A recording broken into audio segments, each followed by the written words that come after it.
Other than the life history that you have told us, tell me academically what qualifies you on giving this advice. I think the first thing is that expertise is about results.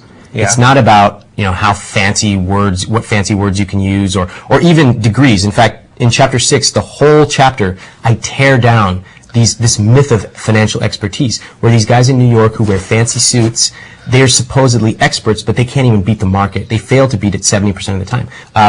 My area of research and study undergrad was technology and psychology. Mm-hmm. So the psychology part is really relevant to this, right? Think about money and think about dieting. They're very similar. We feel guilty that we are eating too much. We know we should go to the gym. We end up debating minutia. We talk about, if I have fiber at 11 p.m., then it's better for my diet. No, it's not. There's really two fundamental things, Eat less, exercise more. With money, it's very simple as well. But what we do, you'll notice is, people complain about President Obama, bailout policy. Mm-hmm. We love to complain. That stuff has very little to do with our personal finances. The next time you hear somebody complaining, just think in your head, really? Have you actually optimized your 401k? Have you set up automated money? Or are you just complaining about something that you can't control? Children are not being educated in handling the money. Neither are right in college either. Do you have a plan to push that arena? Yeah, absolutely. That's something that I want to do. First is just going direct to people. And then next year, I'm really looking at getting into the education side. In the book, I spend a few pages blaming everybody. It's one of my favorite parts because, you blame the education system. They don't teach us this. Government, in fact, they incent us to do the wrong things often. Private companies just try to scam us. And then us, this is the most important. We don't take the responsibility to go learn. I mean, a lot of this stuff is online and it's free. But we don't want to do it, right? It's overwhelming, we're lazy, there's all these reasons. So what I would say is the most important thing, don't hope that some education policy is going to affect you, because it's not. For the next 10 years, I guarantee that. Take control of your own money, and it's easy to complain nowadays, but you can actually do a lot, even if you earn a small income. Give me two fun stories that you know where people came to you with some problems and you resolved it for them. Actually, this just happened yesterday. So, guy writes me this long email saying that his name is Ryan. He lost his job a few months ago. Fortunately, he had saved up a year's worth of emergency funds.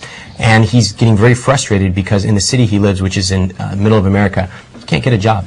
He's a Java programmer. And he writes me this long email. And I just cut to the core. I said, well, what are you doing to fix it? And he said, well, I'm talking to recruiters. I'm talking to this and that. The bottom line, what I told him was, stop depending on recruiters, okay?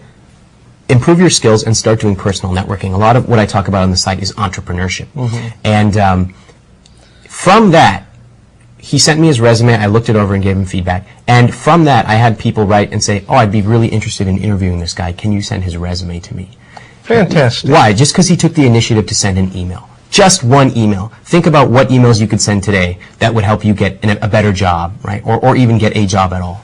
It's funny the way you said it. I remember one time one of my relatives came to me and said, I can't find a job. I said, come on, I'll take you with me. Right.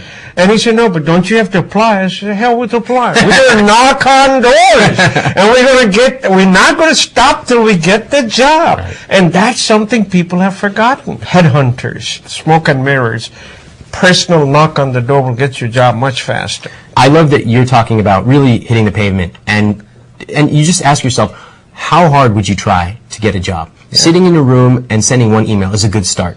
If that doesn't work, then what are you going to do next? And you always have to try looking at what are you going to do next. Whether it's with money, all right, so you saved up $20,000. What are you doing next? You investing it? Are you saving for something in the future? With jobs, I think it's so important not to just look at today, but make sure that people know you're good at what you do. And stay in contact with them. There's a great book that I wish I wrote. It's called Never Eat Alone. And it's about networking, which has a really dirty, sleazy connotation. But networking, when you do it right, is about helping other people.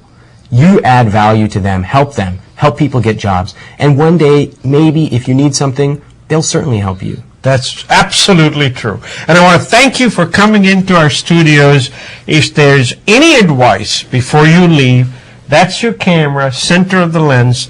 Tell them why should they buy your book? What are they going to get out of it? I think you have to ask yourself, we always worry about money. We are not sure what we should do. Look at your own experience over the last 1 or 2 years. Have you been making the amount of money you want? Have you been automating your money so that you can focus on the important things?